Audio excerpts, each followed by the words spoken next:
medicine discoveries. Um, its mission is based on recognizing the importance of growth and ontology characteristics in pediatric drug and device response and the integration of the preclinical and clinical research. So as I said, this is the second webinar organized.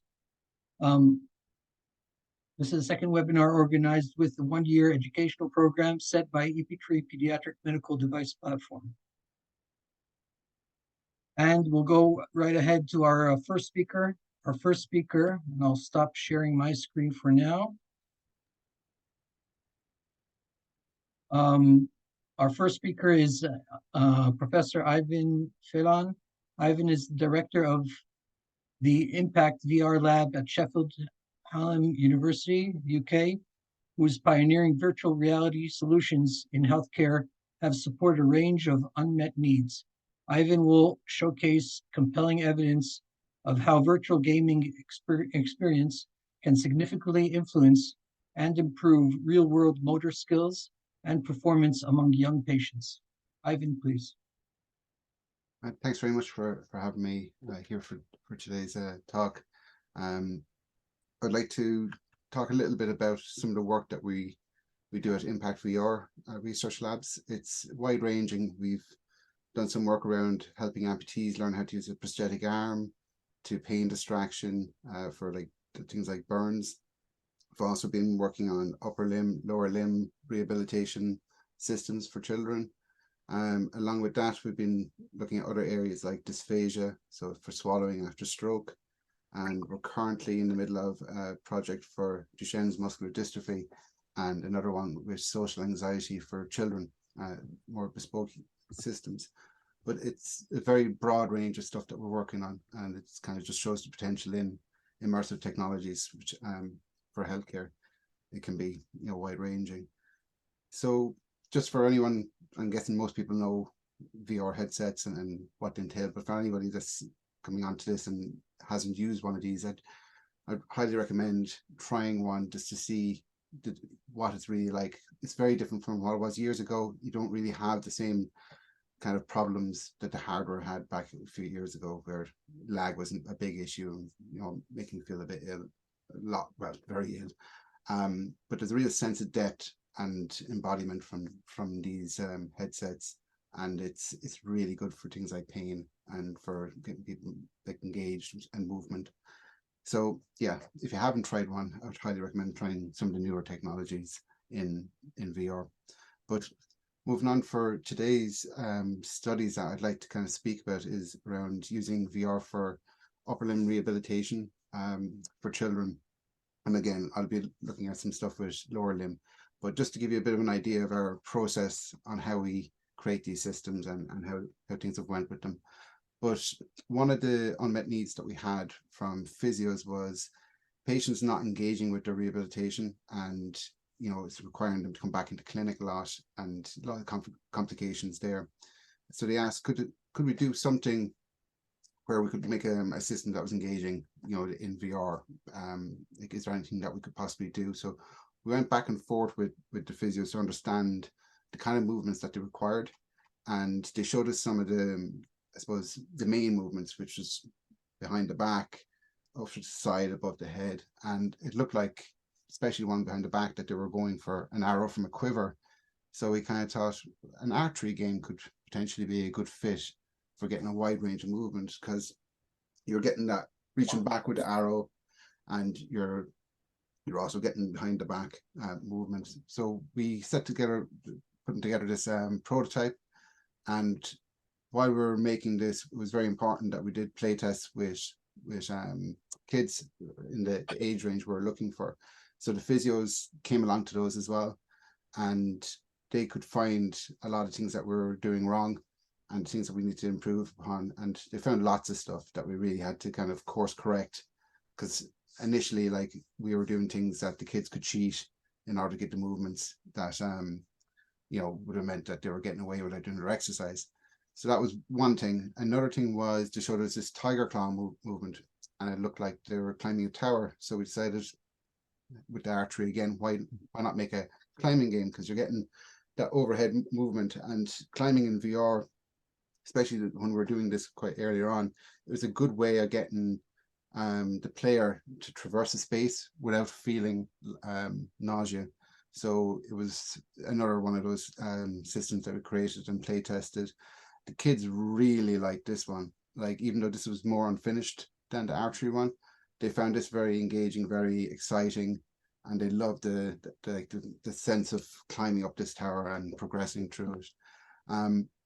So from that, the physios really kind of gave us a good idea of what we needed to be doing. So they saw movements where we're grabbing a rope and you're pulling yourself up in the rope like this, and they said that was a really good movement. That could we get more of that in? So we looked at the things they wanted more of and the things they wanted less of, and we worked around that.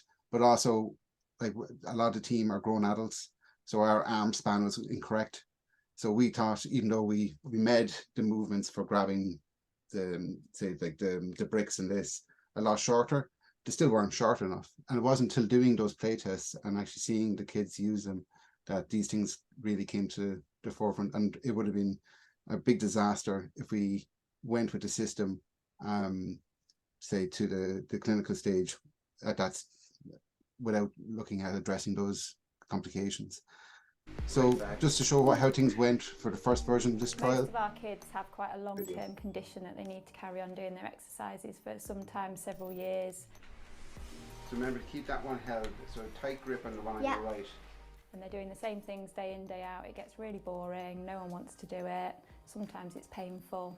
It's just not really fun. They want to be out playing and doing things with their friends. It's kind of a bit more playing than exercising, even though you are still doing your exercises. Like, it's fun as well. Oh gosh, that was funny.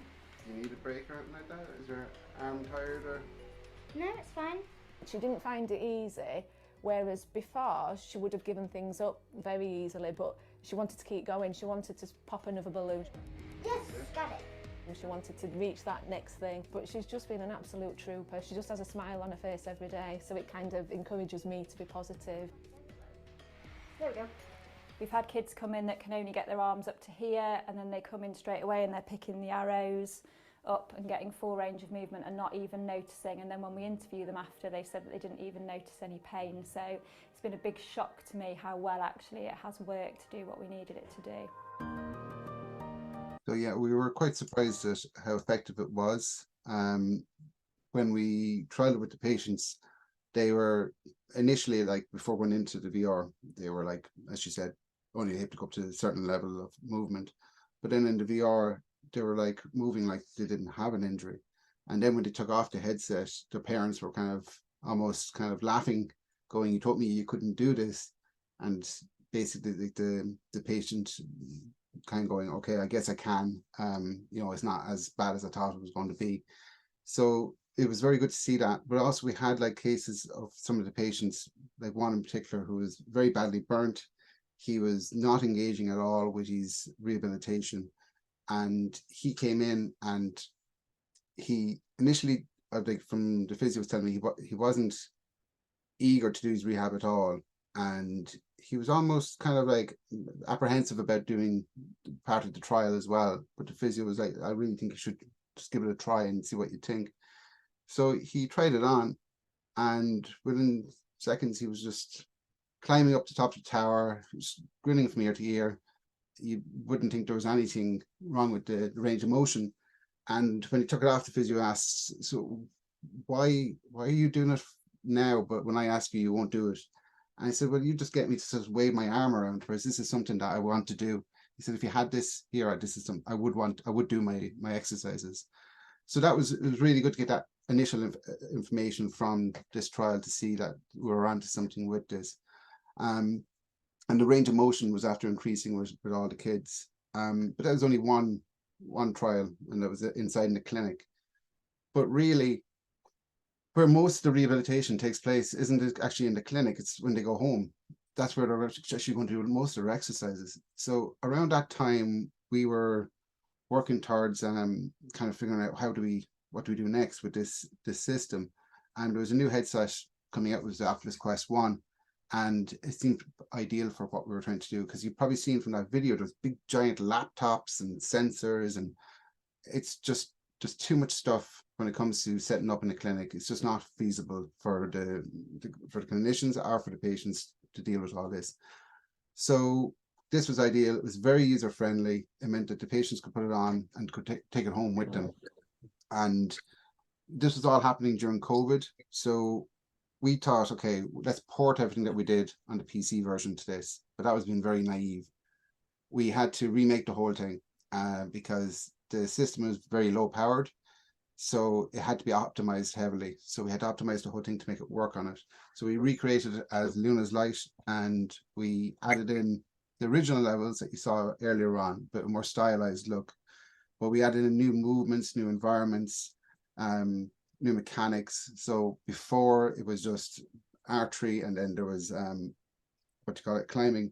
But we made these like different types of arrows. So they had a rope arrow that you could attach to something to tether it, and then they could climb across these spaces, and it made more of a kind of puzzles and more kind of excitement about the whole thing. We also added in a character called Luna, because this was based off feedback as well, a lot of this. Luna was like a character that went around with them and kind of gave them some help about what to do next, or, you know, kind of, you know, how to use things. We added in new levels as well. But some of the movements as well that we put into it were kind of additional to the bow and arrow, that we felt that would be helpful for the rehabilitation. But it's very important as well that I feel like when we were making this, we weren't heavy-handed with it. We didn't have everything just be about big arm movements, because the patients, the kids, they'll know straight away that you're trying to, you know, this is now becoming a job and you're making this only about the rehab. You have to sprinkle it in around the whole game. So the game can't just be about that. It has to have the other elements in there as well, and to, you know, phase it out in between it. Because a lot of stuff out there can be just about that one movement over and over and over, and they get kind of wise to it, I guess. So we trialed this, and it was a small trial again. As I said, it was during COVID, and we gave it to the kids, and they really liked it, even more so than the first version. Parents were saying, like, they're rushing home from school going, I want to play the rehab game, I'm ready to do my exercises. Whereas before, that was a chore trying to get them to do it. You're like negotiating with them. And then they were saying, like, you know, it just felt like they were playing a game, and the range of movements they were getting was a lot more fluent. The physios are saying, when we captured the range of motion, it was over half the kids, the bad arm was matching the good arm. This was after 3 weeks. So that was great, really, exactly what they wanted. The biggest complaint that we got from patients was they wanted more of the game. They just wanted to play more of it.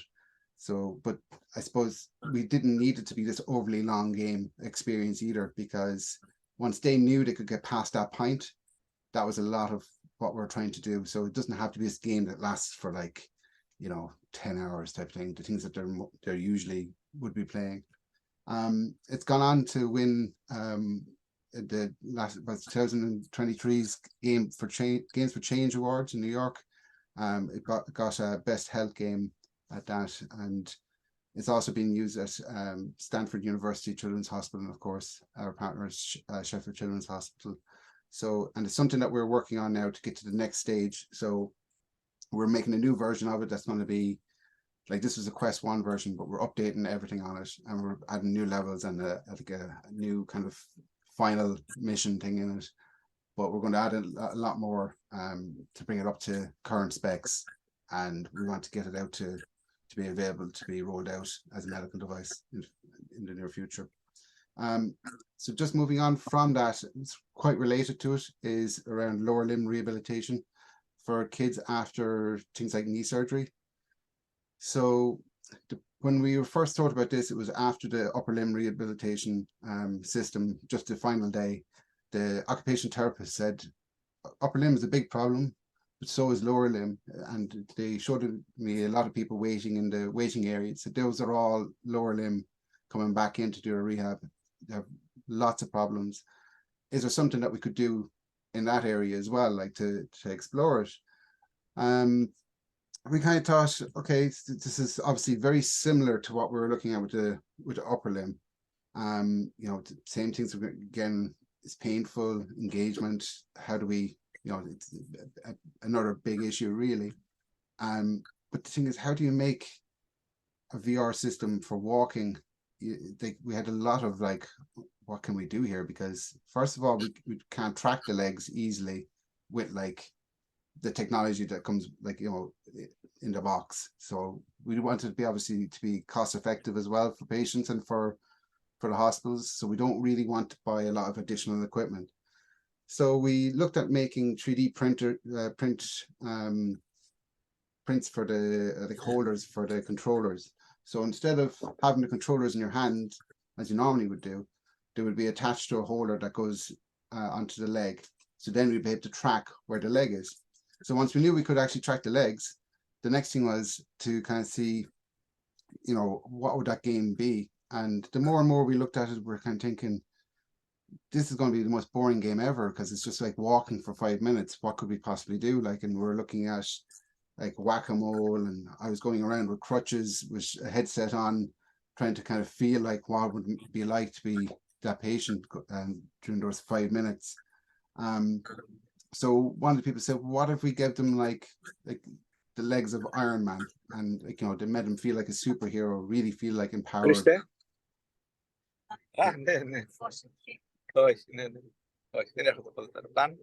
Okay. Really feel empowered and feel like they're actually like, you know, in this like hero movie. Again, like just to go back, these kids, when after knee surgery, they don't want to put any weight on their legs. Like they get up, it's like the next morning. And when we did observations with them, like we had some kids who were like straight up out of the bed and walking without issue. But then you had these other kids who were so anxious, they didn't want to put that weight down on the leg. And if they don't put that weight down the legs very soon after their surgery, it causes all sorts of complications where if it doesn't heal right, they might have to stay in hospital for longer, or they might have to get additional surgery. So it's so important that they actually get up and walking on it as soon as possible. But they're so tender, and you know, they're obviously anxious about putting that weight. So that's kind of the reasoning around this embodiment of making them feel like they're this, you know, superhuman superhero. So we looked at, okay, we have now a way to walk. We also have, you know, an avatar for them. So this is the first two steps we had.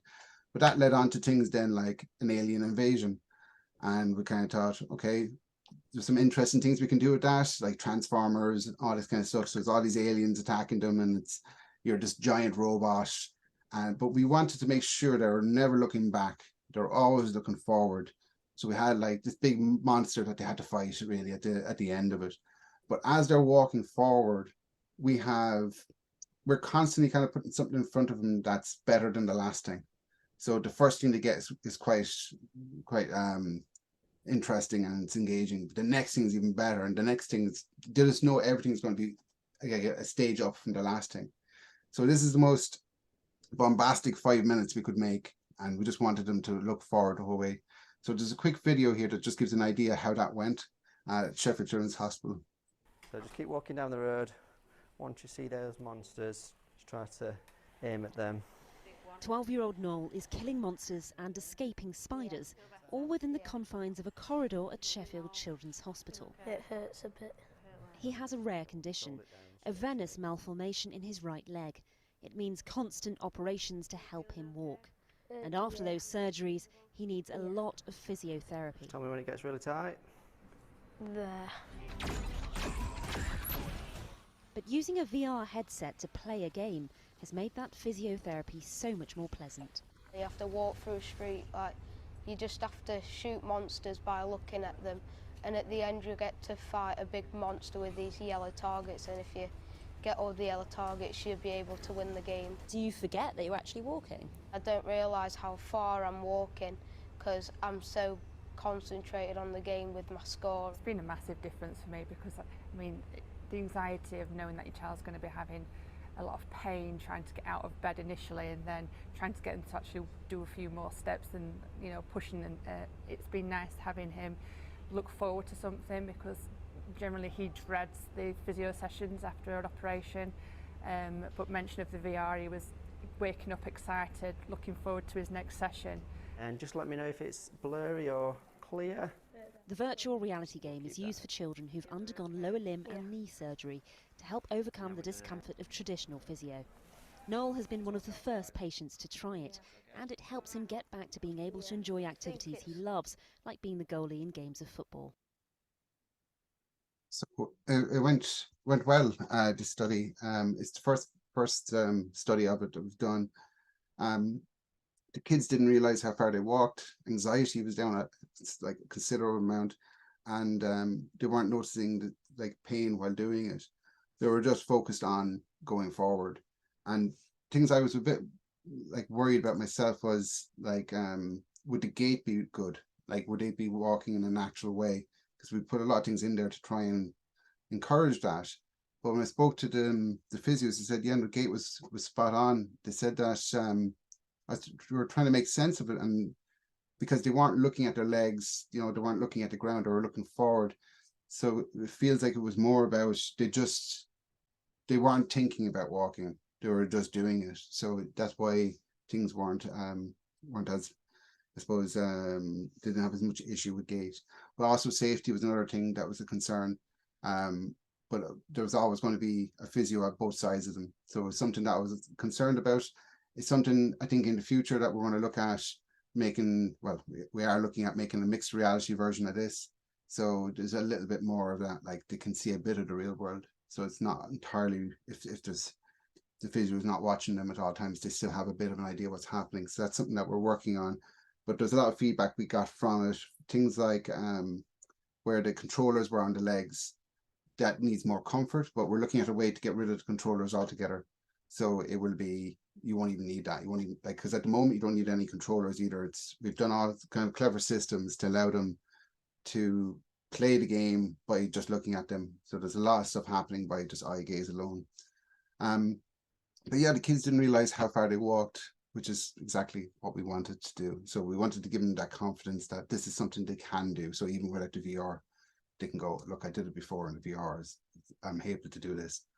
But just to end on just some of the main kind of pillars I feel like that are super important with our work, and it keeps coming back to these. Co-design is essential. It really is kind of without co-design, things can go so wrong. So that needs to be very central to everything. And the more you can kind of get playtests, and the more playtests the better, really, and having all partners involved to be part of those decisions and designs. Engagement factor is obviously super important, how to get that engagement. It's not just, you have to think about what, I suppose, the patients or that group of, no matter what age they are, you need to start trying to put yourself in their feet and what would engage them, and making sure that there's a lot of levels of engagement there. It's not just about the movement. That's important. Usability, beyond essential. You could have the most amazing piece of software and hardware, it could be incredible, but if it takes an extra 10 minutes to set up or to understand, staff don't have the time, patients don't, nobody has the time. It'll just get left there. So it's usability is something that we've put an awful lot of work with, and I believe with the stuff we did with Luna's Light, the reason why that works so well is because we put usability at as a very important, and difficulty as well is something that we've recently been seeing, is just to make sure that you're scaling your difficulty based on the ages and abilities. So it's something that just to keep in mind really for this kind of work, for any future research in this type of work, is something that we keep running into. That's me. I don't know if there's going to be questions now or later, but there is 2 QR codes there for papers for the upper limb one. So if you just take a picture of those, you can scan it later on. And obviously at any time you can reach out to me, and I'm always happy to chat about this stuff. Thank you, Ivan. The questions are going to be in the end, not now. We just run out of time. Yeah. If we do them right now. The second speaker this webinar is Professor Tamal Weiss. Tamal is a professor emeritus at the University of Haifa and an executive research advisor at the Helmsley Pediatric and Adolescent Rehabilitation Research Center at the Lynn Hospital in Israel. Professor Weiss will provide you with a closer look at the broader applications of virtual reality in healthcare and how VR technology is being harnessed to support and accelerate patient recovery across various medical contexts. Amal, please. Thanks very much, Ami. And thank you, Ivan, for a wonderful talk. We had a pre-conversation, the three speakers prior to this webinar, and each decided to focus on a different aspect. And I'm very happy that my talk will be different enough from yours, and I expect from Amelia's as well. So really, basically what I would like to address are the non-HMD or head-mount display applications, because I think that these are incredibly useful in certain cases. But I just want to give a very brief overview of our hospital, Aline Hospital located in Jerusalem. It's a 120-bed center that serves children with physical needs and complex challenges. There are a large cohort of children who come for outpatient clinics in different cases for neurology, orthopedics, assistive technology, speech, feeding, etc. We have a research center that is divided into 5 domains that looks at pediatric orthopedic rehabilitation, pediatric neuropsychology and rehabilitative psychology, pediatric neurological rehabilitation, technology for rehabilitation and independent performance, and a laboratory for pediatric motion analysis and biofeedback rehabilitation. So when I address virtual reality, I'm really looking at a continuum from augmented reality to mixed reality to virtual reality. And I think at the core of all of these is the interaction that we see between the user, shown in gray in the right part of the screen, who is different performance measures and responses are input via various input devices into computer software. And basically what Ivan was describing in terms of using the head mount display, which will record position together with the controllers. This is used to interact with the software, in his case is different games. And then depending upon how the game responds, the user will interact with that. So that's very much in keeping with virtual reality. And that is regardless of which input device you use. The slide that you see here is the head mount display back from the mid-1990s. It was used actually for a child with autism. It's a mammoth device, hard to imagine that anyone got approval for using it. I don't think the researcher, whose name I won't mention, actually ever asked for ethical approval. But we have come a long way since then. So head mount displays are now much more usable, as Ivan so nicely put it, in that you can put it on the person, use it, it doesn't encumber them. Although I actually, one thing I would like to get into in the chat at the end, Ivan, is how young of the children, how young in age you can put it on them. Here in Israel, we are usually limited to no younger than about 7 or 8 years old, because most of the companies will not guarantee the safety. Not that it's not safe, but they don't want to take upon themselves the risk of lawsuits. So I think that's an interesting question, because I did notice that you had some younger children in some of your slides. In any case, I'd like to make the point, though, that HMDs are not by any means the only input device that one can use. There are arm exoskeletons, there's hand exoskeletons, data gloves, controllers of many types, wearable sensors that you can put on different parts of your body, full body motion tracking, even using the keyboard and the mouse can be effective in some cases.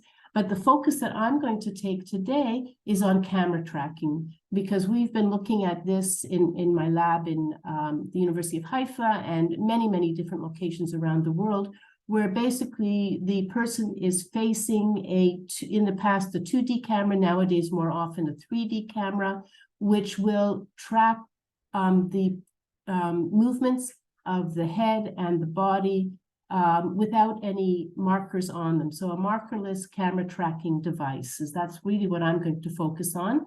And I'd like to make the point because very often the idea of immersion and presence, or as Ivan, you called it, engagement, are a little bit mixed up in terms of terminology. So basing what I'm going to tell you on Mel Slater's pioneering work in this field, he very much distinguished between immersion, which is the objective property of the hardware that you're using. For example, the head mount display or a camera.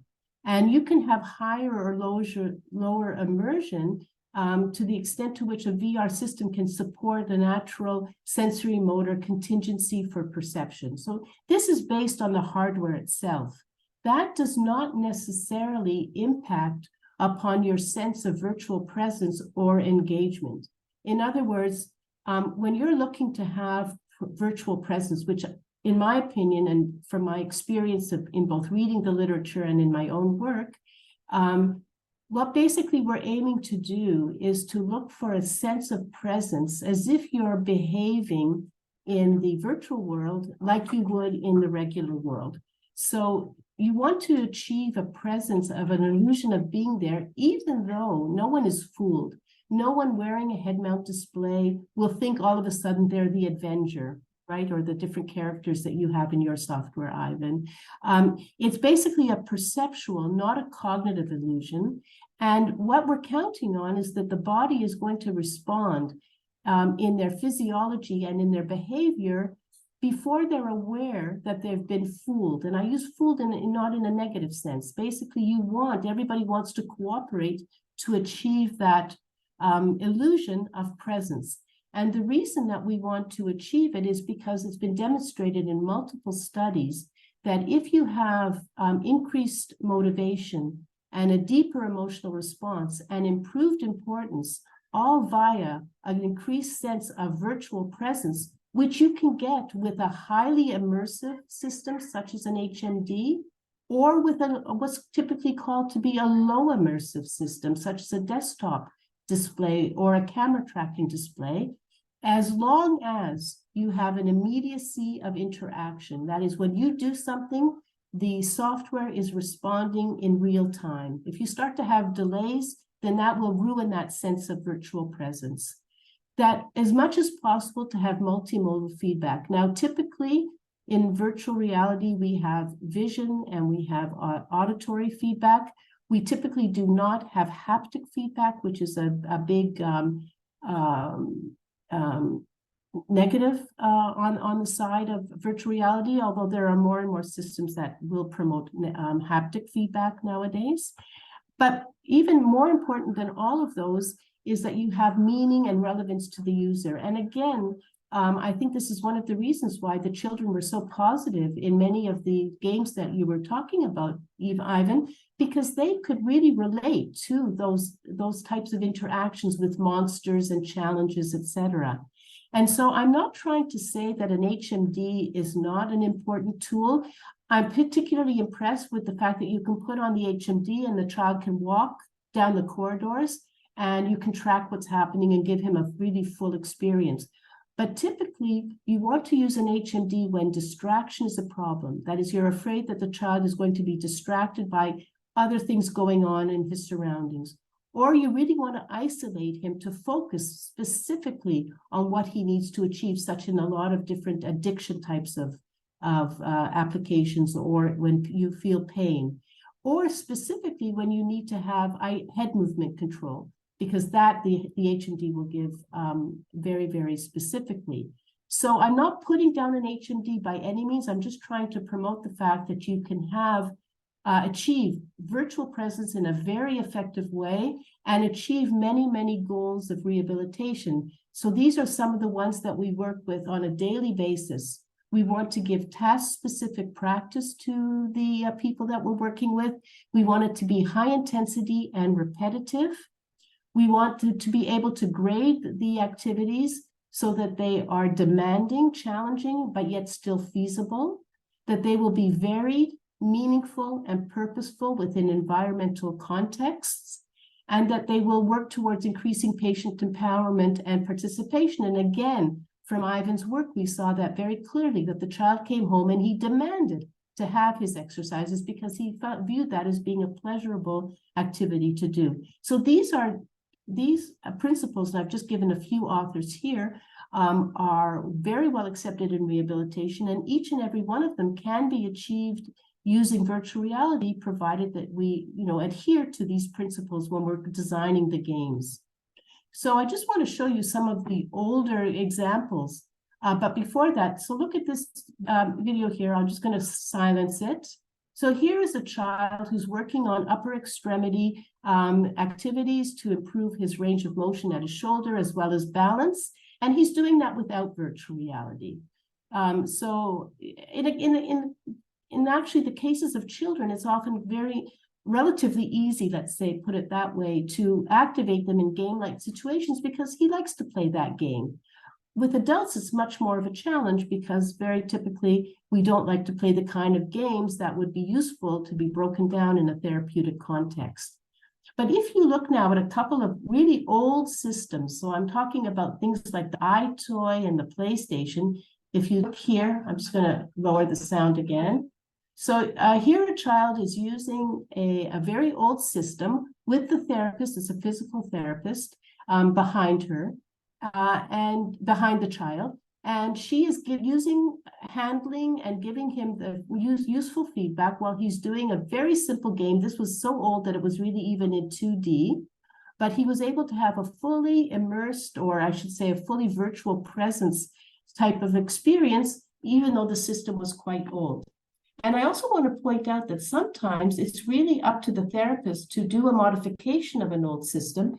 Here you see a child with cerebral palsy who is using an old style game, which is very clearly not adapted for her abilities. And I'll just let you watch this for just a moment to see just how much she has to contort herself. So this is not a good example. This is really showing when you would not want to use the technology because it's so not adapted to her abilities that basically this is worse than doing nothing, let's put it that way. But even with just a simple example, I'm going to show you that in the other video, where basically you're just using a small stool, instructing the child to orient and center herself by putting one or the other of her legs on it. So it prevents her from going into these involuntary movements. So sometimes you can harness the value of a relatively old technology just simply because you use your therapeutic understanding of how to organize the body so that it can respond in a more effective way. But fortunately, we typically do not have to rely on older technologies. We have newer ones, such as this one here. So this is a system called Tomoko, which is commercially available. I'm not trying to sell anything. I'm just telling you that I don't have any vested interest in this company. But basically, the child is facing a camera. It's camera tracking. As I said, he's highly involved in doing this game. It's been designed with many different levels of activity, and the therapist can approach him and give him handling and guidance when needed. But he can play this game for lengthy periods of time, and he can do it with his one side of the body. He can do crossover to the other side of the body or to use both sides at the same time. So there are many, many, many companies such as this that are now available. But I'd like to share with you the next level, which is some work that we did. A doctoral student of mine, Sari Tresser, and a colleague from the University of Haifa, Svika Kuflik, worked on virtual reality game personalization, wherein we use camera tracking. And you can see here a screenshot of a child that's typically developing facing a large screen with a camera there. It's a 3D sensor camera. And then a child with cerebral palsy. And the idea here was to explore the ways in which virtual games could be personalized, in that they would be able to detect how the child was performing in real time, such that if they were performing less well, the level of difficulty would be graded downward so that it would be easier to do the game. And if they were performing better, then it would be graded upward so that they had more of a challenge. And these are the two papers that we published describing these results in greater detail. So just to show you the game, it was a very simple game that we also did in consultation with therapists. I very much like the user-centered design and participatory design that Ivan was talking about. So basically here, the balloon size and length of time that it stays on the screen can be graded in conjunction with the child's performance, so that the game becomes more and more difficult if they perform better, and becomes easier to do if they do not perform as well as expected. So just to give you a very brief overview of some of the results. So on the y-axis, you see the level of difficulty. And here, when you have TD stands for typically developing children, CP stands for children with cerebral palsy, in a no-weight condition. That is, there were no wrist weights placed on any of the children. And this is when the game was done in conventional way, that is without personalization. So obviously, there is going to be no change in the level of difficulty, until which time the therapist will actually go and do the setting of the level of difficulty. We don't want the therapist to have to do that, because you have to stop the game and go into the computer settings and set it up. When you see the next one here, when the children are wearing weights, and by the way, it was only the typically developing children that were given weights, because it was not ethically acceptable to give a weight to a child with cerebral palsy for testing purposes. So again, you do not see any change in difficulty, because there's no possibility for that when you're using the game in its conventional prototype.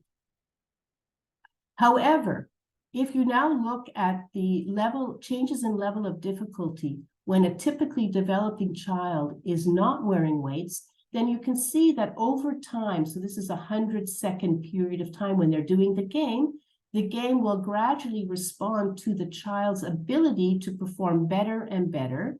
And the task becomes more difficult, but because they're more and more able to succeed at the task. When you give that same child weights, a typically developing child weights, or any child with cerebral palsy without weights, then you see in the personalized mode this increase in level of difficulty, and then a decrease in level of difficulty when it becomes too difficult. So you see this up and down trend because the child is not able to cope. Just think of yourselves in a exercise class where you have a heavy weight on yourself. You won't be able to resist it for as long. You'll have to put it down, have a rest, and then go back to it. So that's what happens here. So we were able to demonstrate, in fact, that the game was able to personalize itself to the child's level of ability.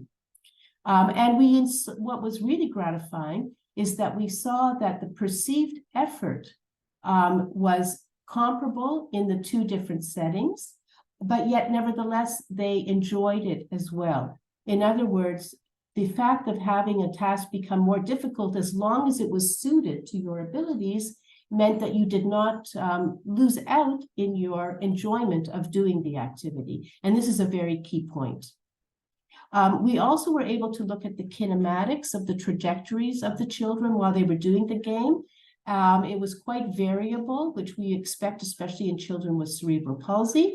And it became even more variable when the targets were trying to be reached on the right hand and on the left hand side when they wore weights. And so we were able to explore the different effects of putting on weights and doing personalization versus not doing personalization in terms of the game's usability as well as the game's effectiveness. And I just want to summarize here by showing you that, in fact, most of the meta-analyses that have been done in this field show that camera tracking VR can be very effective. This is one example of a group of studies. So a meta-analysis, for those of you that may not be familiar with it, is when it will look at studies that have been done in a particular area. So in this case, it was looking at the effect of VR games on improving the balance of children with cerebral palsy. So they found 2, 4, 6, about 12 to 15 studies, all using different technologies but all VR-based and none HMD-based. They were all using different types of camera tracking or other sensor tracking, such as the Nintendo. So these are all of the different instrumentations that were used to achieve a virtual reality game performance. And if you look here, this is called a force plot. And basically what you're looking at to see, does the weight of the overall evidence show a shift to the right? A shift to the right means that the particular experimental condition, in this case, virtual reality-based balance training, is overall more positive. So even though you see a range of responses in the different studies, some children benefited from it, some didn't. But overall, not only within each study, but overall across all of the studies, this force plot demonstrates that VR using camera tracking has been effective in improving balance for children with cerebral palsy. Not only that, and because that is a very important effect to demonstrate, but not only that, it also showed that there was an adherence, a greater adherence to intervention. And this again is similar to what Ivan was telling us, that in terms of the length of the session that the children were willing to do, the intervention frequency, the cycle, and the total intervention time, all of those were in favor of the VR-based balance training compared to conventional training. And this is extremely important because it shows, this kind of meta-analysis shows both overall effectiveness as well as adherence, which is something as therapists that we're constantly trying to do. So I just want to conclude with sharing with you the concept from marketing of a stretch target, wherein basically we're all aiming to use virtual reality in a way that will enable us to target the types of interventions that were previously more difficult to achieve, not that they were not achievable by conventional means, but that they were more difficult. So we're trying to stretch ourselves, such as this woman here. I would like to be able to do something like that, without breaking the previous boundaries or constraints in too radical a way, but yet stretching ourselves to be able to achieve a little bit more than we could if we would restrict ourselves to only conventional therapy. Thank you for your attention, and I'll be happy to take questions, I guess, at the end of the session. Thank you, Tamang. Very interesting. And our last speaker is Amelia Beffi, Professor Amelia Beffi, from a researcher at the Scientific Institute Eguino Media in Italy. Amelia will provide you with the best practice for applications developed for the clinical setting and their translation towards immersive training at home. Amelia, please. Thank you, Ami, and thank you, Tamar and Ivan, that gave a very nice presentation. Mine will be somehow in the middle because I will start from semi-immersive devices and then going towards more immersive devices. But I will tackle a specific topic in rehabilitation because, as Tamar said at the beginning of her presentation, we try to give to the auditors a panorama of what virtual reality can give to children. So I will tackle training of navigation abilities with VR in children. Just a few words about where I work. I work in the Scientific Institute Medea, that is a clinical and research center acknowledged by the Italian Ministry of Health, with 3 main centers in the north of Italy. It is the scientific section of the association La Nostra Famiglia, that is a non-profit organization dedicated to the care and rehabilitation of people with disability, specifically adolescents and children, with several centers in Italy and also all over the world. Few years ago, we established in IRCS Medea Astrolab, that was and now is the first high-tech laboratory for the rehabilitation of children with several technologies. We included technologies based on robotics for upper limb and lower limb. We included technologies related to virtual reality, from more immersive to less immersive ones. And of course, we had some lab for motion analysis and 3D printing. So one of these laboratory is the Gate Real-Time Analysis Interactive Lab, the GRAIL system provided by Motec, that is a dedicated solution for the gate analysis and training. As you can see from the video on the right, you can use passive reflective markers and optoelectronic cameras to look for the movement of the person, of the patient. And through this movement, the patient can interact in a very dynamic way in real time, as Tamar was saying before, so giving us a feeling of immersion and engagement in the system. So just a few words about the technical equipment. The GRAIL system is made of dual bell treadmill and integrated 4-place and optoelectronic cameras for motion analysis. A 180 degrees cylindrical screen where virtual environments are projected, a Dolby surround system that provide more immersion, the dynamic weight bearing system that is used more for safety reason, and the motion frame with movement of pitch and sway.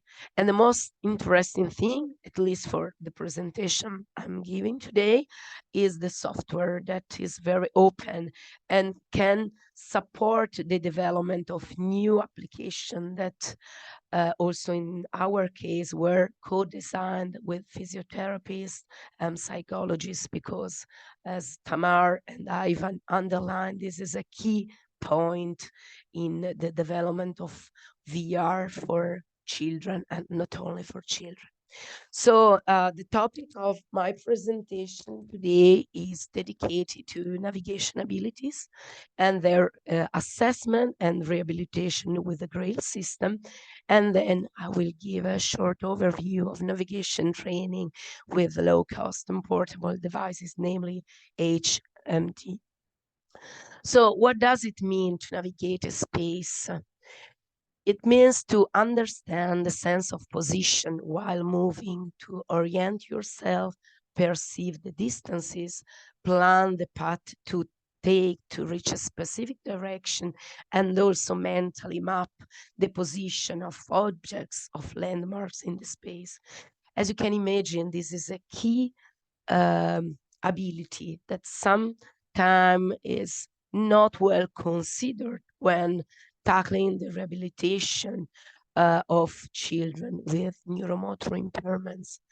And to navigate a space, there is the needs of integrity of some spatial networks, and also of cognitive skills such as long-term memory, executive function, and ability to process multisensory experience. In the last years, the literature tackled the problem and studied the navigation, mainly in the general population. There was a very nice and interesting manuscript published by the group of Van der Ham and colleagues on a scientific report in 2020 that enrolled more than 1,000 people in the Netherlands from 8 years old to 100 years old. And the study showed that navigation abilities change with age and development, specifically increase from the 8 years old to 18 years old, and then there is a decrease during the adulthood. It has an individual variability and is of course influenced by the maturation of the motor and sensory system. By the gender, the red line is unfortunately female, so it's true what many people say in general, of course, in a mean considering the mean of the population, and of course it's influenced by previous experience of people.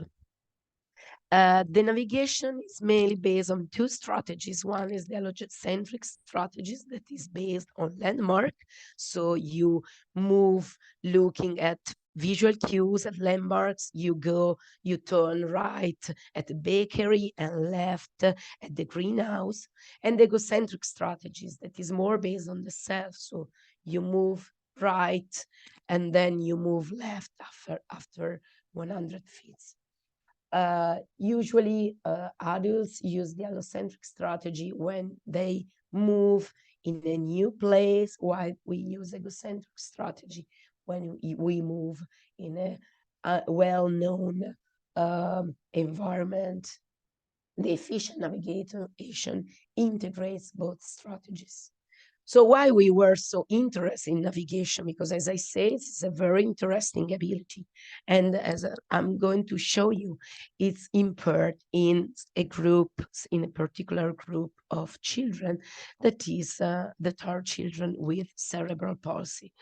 Cerebral palsy is the most common congenital disorder and is one of the leading causes of disability in children, and causes several impairments from motor to cognitive, but also in passing through visuospatial and navigational difficulties.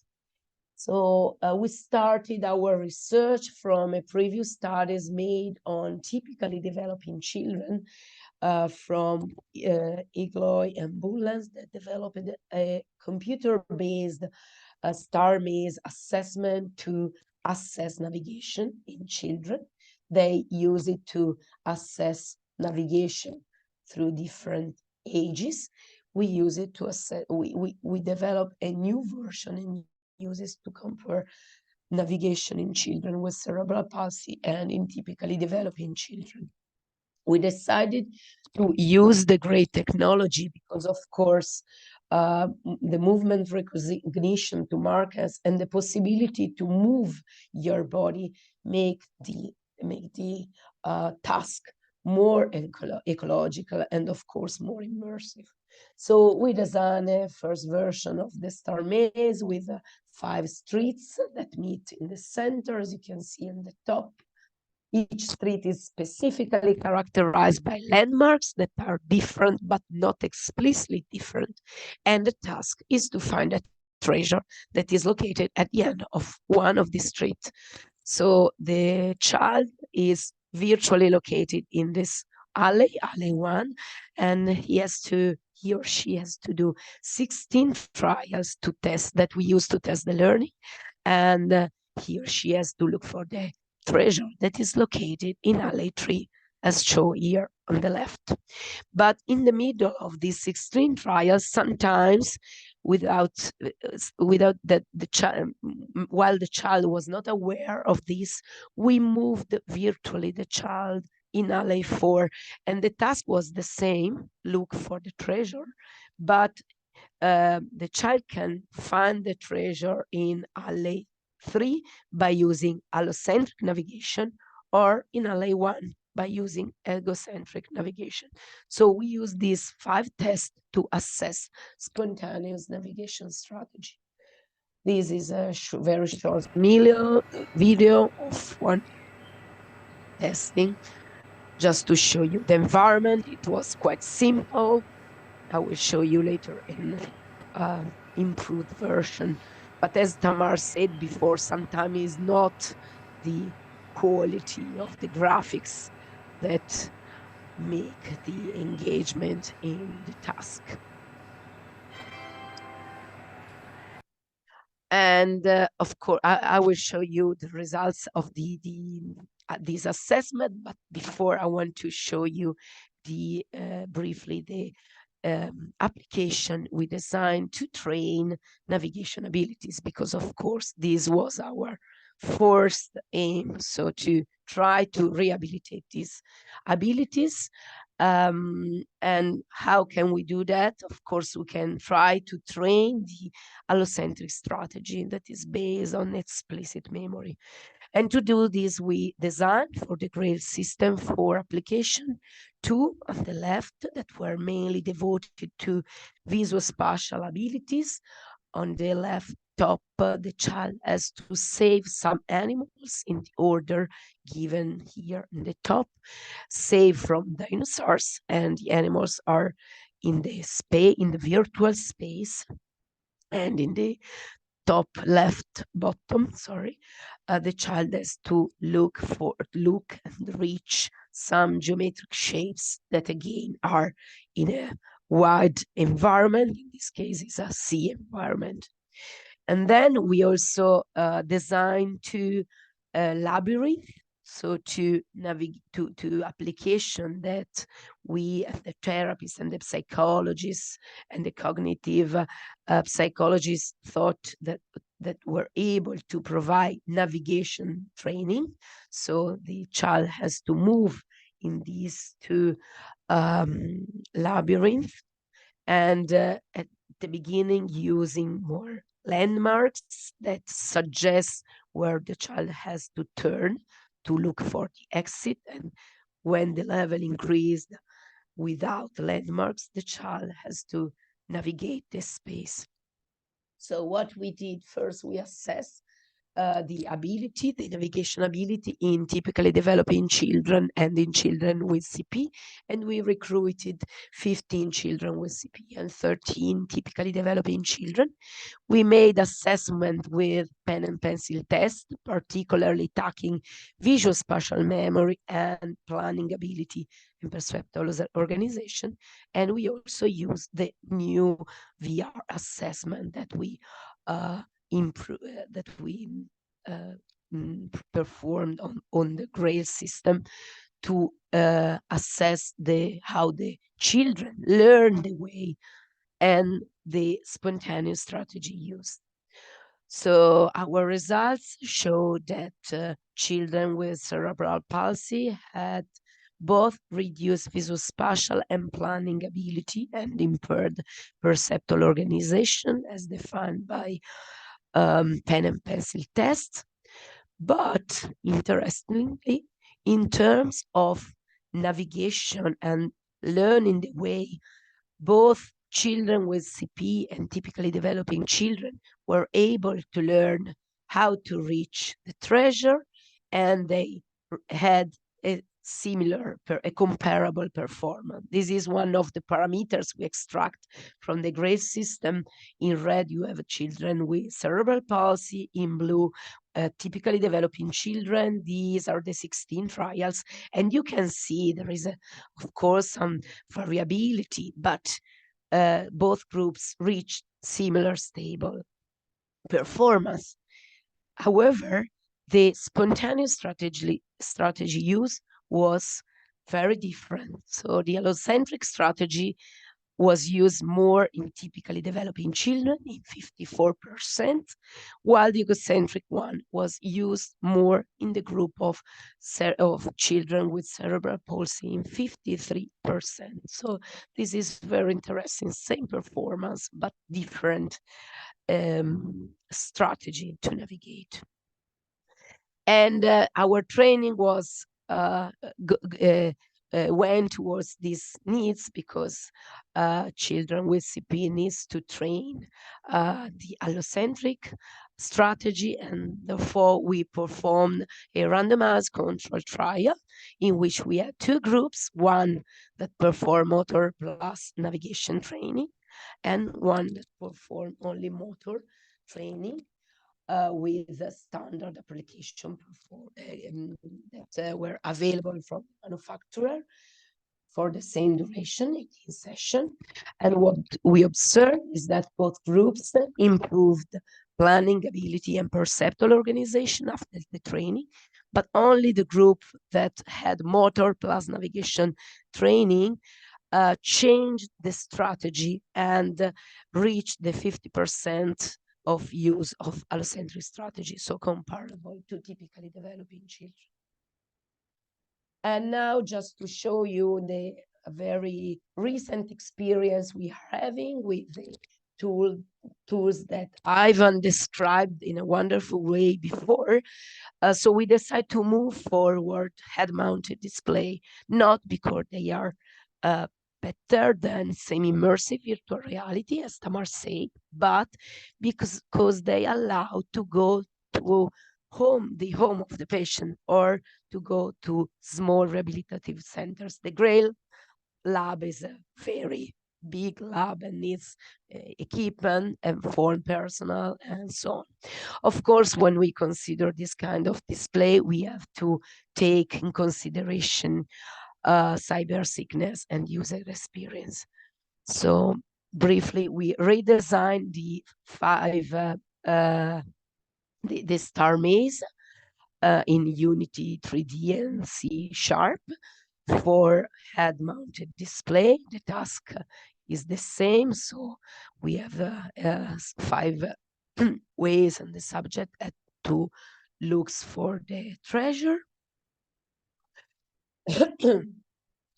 Okay, and we started a new protocol this year in 2023 that had a main objective to assess the navigation skills using this kind of displays, to compare the results with semi-immersive virtual reality.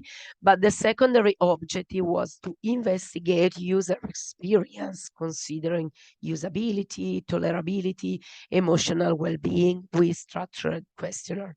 I'm going to show you in this presentation, for time reasons, only the results of the system usability questionnaire and the independent television commission sense of present inventory that take into consideration sense of immersion, engagement, and so on. At the moment, we have recruited 5 children with cerebral palsy and 8 typically developing children. The assessment of navigation skills are still ongoing. The analysis is still ongoing, but what I wanted to show you is that the usability is quite high in both groups. In orange, the patients, in green, the controls, and the group reached the score of 80 of usability. That is considered in this kind of scale a excellent usability. And the other interesting point is the evaluation of the experience with this device. This questionnaire assesses the spatial presence, engagement, realness, and side effects. And we obtain moderate spatial presence and engagement, high realness, but also quite high side effect that didn't prevent from finishing the task. So we didn't have dropouts, but of course it has to be considered when using these devices. Particularly, patients experience more nausea symptoms, while typically developing children experience more oculomotor disturbances. And with this slide, I've finished my presentation. I hope to have give you an overview of this specific topic and to have complete somehow the other presenters. Thank you. Thank you, Amelia. And I'll open the floor for anybody who has a question. Whoever has a question, just raise your hand and I'll call on them.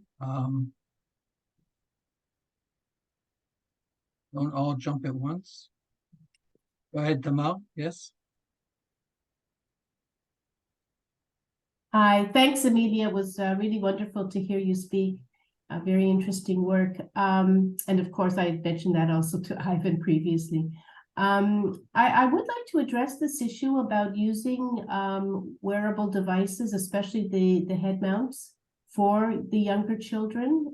If either of you have had experience, or perhaps someone in the audience, with any additional side effects, or getting permission to use them. Maybe I start and then I leave the floor to Ivan, that have, of course, more experience than me. In our experience, Tamar, we follow the guidelines of the manufacturer of the Oculus Quest, that is the head-mounted display that we have, that in the Italian instruction says that you can use the device in pre-adolescents, so children older than 13 years old. Recently, I have have had some idea exchanges with other researchers, and maybe Ivan can give more idea to us, because they are using in younger children. I've never tried to address an ethic committee with a younger population.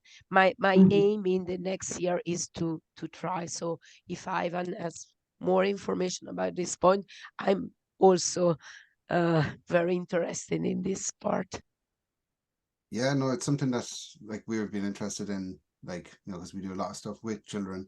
When initially a couple of years ago I spoke to Facebook, they were Facebook at the time, and I asked them what was the situation with it was 13 at the time, and they said that it was nothing to do with the headset, it was down to logging into Facebook was 13. That was the age for it. They didn't want to touch anything to do with medical at the time as well. But then recently they've changed to 10 years old with the new Quest is now 10. But the tack that we've been doing has been, and speaking to other researchers that are doing similar work, was we limit the amount of usage that patients, like, we don't go, I think 6, 7 is probably the oldest, or sorry, the youngest that we go with in a controlled environment, but as well for the situations where they're actually using it at home, we're very much kind of building into the system that it only play for so long per day. And we give as well, like, we speak to the parents as well, that like they need to kind of help maintain that. But obviously that's not easy for every household to do that. So we've been kind of working into gameplay where it doesn't necessarily turn off the thing, but it makes it so it's not really interesting to keep playing it. We kind of disable lots of things rather than just going, it's off, because we don't want them to kind of go, well, this thing is now telling me, you know, we don't want them to kind of disengage from it. So yeah, that's just an approach we've been using. But yeah, if anyone else has any other, I'd love to hear. Have you noticed any cyber sickness with the younger or older children? To be honest, I'm very susceptible to cyber sickness, so we try and avoid it whenever we're making stuff. So a lot of the stuff that we've been doing has been, except for something we've done recently, has been very much in a seated position. So like they're not usually standing up. The case for the lower limb one, they're physically moving through a space, kind of like with the Grail system. So they actually are walking through it. So that helps with prevent any cyber sickness. And the stuff with the upper limb one for the artery and that you're kind of teleporting to places. If you're using we find if you use the thumbstick to control where you walk in a space, in a 3D space, that can make you feel really sick. So if you are going to do something like that, you have to put in lots of things to fight against it. So one thing to do is you bring in a vignette around the screen, so it's all black around the screen, and it's like a portal hole. So as you're moving forward, that comes in, so it's like a pinhole effect, and it makes the world feel like you're actually traveling. Even though you're traveling fast, it makes you feel like you're traveling slower than you actually are. It's some sort of optical illusion, but it's a way that the bigger VR games are getting around cyber sickness. It's not really the hardware anymore that causes it. It's more down to, as you said earlier on, it's UX and the software. So it's, you know, you really have to just like prototype till you get rid of those issues. But like some people will always feel, we find the older patients that we have with some of the other stuff, they're very susceptible in comparison to the children. Even if you have nothing, like say they're not even moving around and they're just sat in one space and they just turn their head, then yes, like we had some patients who had stroke and they were like kind of, I feel a bit like cyber sickness from this. But with kids, it's yeah, very rare. I've heard any kids having much issue with it. Ivan, there were 2 questions in the chat for you. What was the main difference between the games that you developed to other VR games that also require movement, like climbing, slicing, shooting, etc.? No, so are you using regular VR games for physical rehabilitation? Oh, so in comparison to using regular VR games, Right. I suppose so. Like that's kind of a question we did say as well. Is like why do we not just use Beat Saber or something like that? Really, I suppose at the time there wasn't that existed for this. So when we started talking to the physios, well, there is stuff that's outside of VR, but there was no VR type scenario that kind of addressed the kind of movements that they wanted. So because when we started doing the climbing stuff, there is climbing games now, but at the time it was a bit more novel, I guess. But I suppose we also kind of worked into it a way to change where the quiver is and things like that. So the difficulty of like the range of motions that the patients needed, like depending if they're only earlier on into their rehab, the quiver could be higher up in the back. So we had these kind of real-time adjustments that we could do for the system. So the physios then could actually change it on the fly, which is something you wouldn't tend to get in a VR game. Also, a lot of VR games will be more tailored towards kind of like, they're not trying to tire you out in the way that we were trying to, like, trying to get them to do the range of motions that the physios wanted. But yeah, like there's definitely, like I'm quickly looking at the note. Yeah, the main thing really is the difference is that it's being led by physios to get the motions that they required, really. That's the real one. If I understand you correctly, that means if there's a game out there that fits your needs, you would use it. If not, you would develop something for your needs. Exactly, yeah. And I guess all of our stuff is kind of built around what's the need. And to be honest, limitations are great for us. So if someone comes to us like with the lower limb one, if someone gives us this like broad kind of like, it could be anything, it's so much harder. But if the limitations allow us to go, right, they can't hold a controller, they're using crutches, they have to walk for 5 minutes and we have to track it. And then we build around those limitations that we're given. So, but sometimes it doesn't make sense and it doesn't work out and it's not ideal for it. But that's our kind of process. About pediatric EPTRI. Emilia? Yes, thanks. I have two questions, one for Ivan and one for Tamar, and they're both about measures. So Ivan, have you considered to do some kinematic measures while during rehabilitation or pre-post rehabilitation? And for Tamar, then I will leave you the floor. Have you considered to assess the emotional well-being or the differences in well-being, emotional well-being in the personalized version of the gaming or non-personalized, or some measures about how the patient feels? Thanks. Go ahead, Ivan. Yeah, so for the measurement side of things, yeah, we collected the main measurement that we wanted for the upper limb was the range of motion. That was the thing that we really wanted to capture. So we captured used the gonometer to capture that before and after. And I think for the second trial, the physios checked sometime after again. It's like a couple of weeks later. We did capture some movement data in the VR, but we felt like it just wasn't, we have it, but we didn't feel like we could kind of rely on it to the extent that like we could actually say, okay, this is definitely, a better movement. But it was more the before and after that's what we're basing things off of, which the physios, that was kind of what they felt was important. With the lower limb, it was mainly measuring anxiety. That was the thing we wanted to kind of improve upon, was anxiety, really.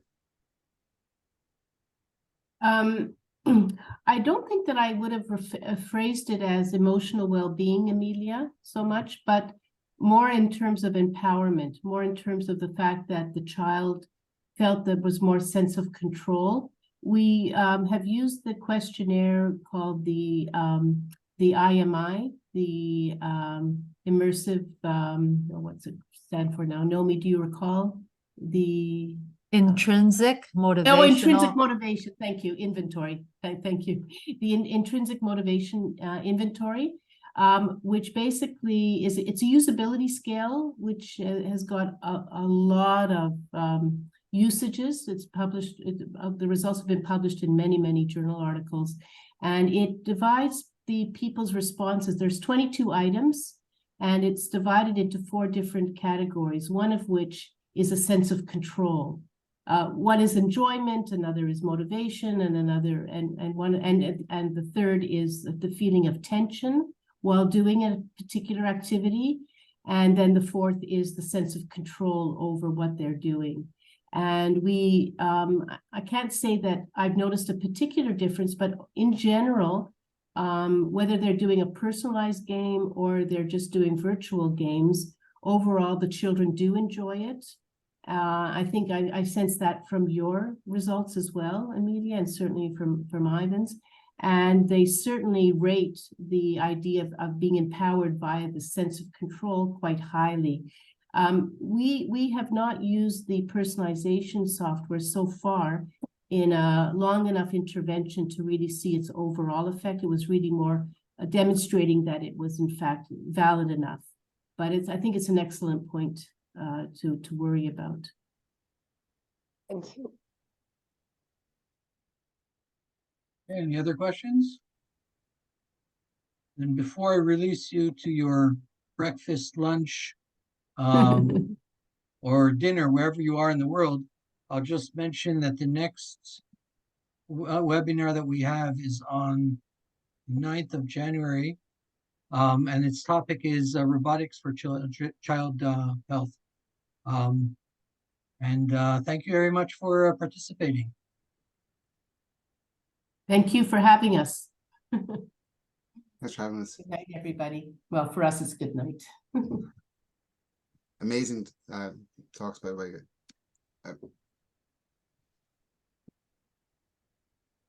Bogdan and the team. Yes, there, thank you. organizing. Thank you very much indeed. It was really, I'm excited about your speeches, about everything, about how this webinar went. So thank you very mumuch, and thank you for all participants, and see you hopefully during our next webinar.